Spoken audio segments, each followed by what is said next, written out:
السلام علیکم محترم ناظرین، امید کرتا ہوں کہ آپ سب خیریت سے ہوں گے۔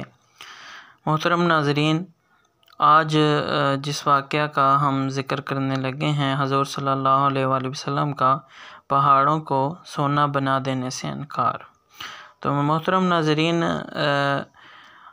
میں جتنے بھی واقعات جو ہیں وہ آپ کے سامنے پیش کرتا ہوں، تو ان واقعات کو پیش کرنے کا مقصد اللہ کی رضا ہے، اور ساتھ میں آپ سے چھوٹی سی ریکویسٹ ہی کرنی ہوتی ہے کہ ہمارا چینل کو سبسکرائب کریں تاکہ ہر آنے والی اچھی ویڈیو جو ہے وہ آپ تک بآسانی پہنچ سکے۔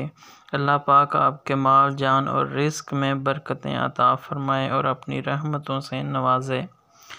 تو ویڈیو شروع کرتے ہیں محترم ناظرین۔ حضور صلی اللہ علیہ وآلہ وسلم کا ارشاد ہے کہ میرے رب نے مجھ پر یہ پیش کیا کہ میرے لیے مکہ مکرمہ کے پہاڑوں کو سونے کا بنا دیا جائے۔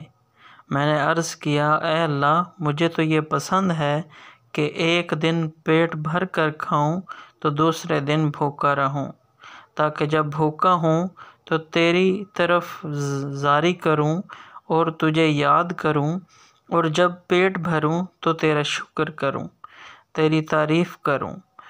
یہ اس ذات مقدس کا یہ حال ہے کہ جس کے ہم نام لیوا ہیں، اور اس کی امت میں ہونے پر فخر ہے، جس کی ہر بات ہمارے لیے قابل اتباع ہے۔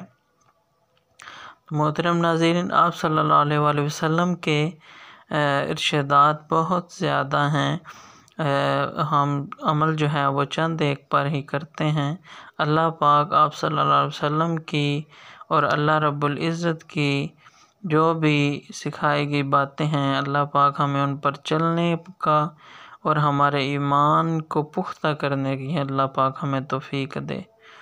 تو محترم ناظرین، بہت شکریہ ویڈیو دیکھنے کا۔ تو آپ سب سے گزارش ہے کہ میرا چینل ضرور سبسکرائب کریں۔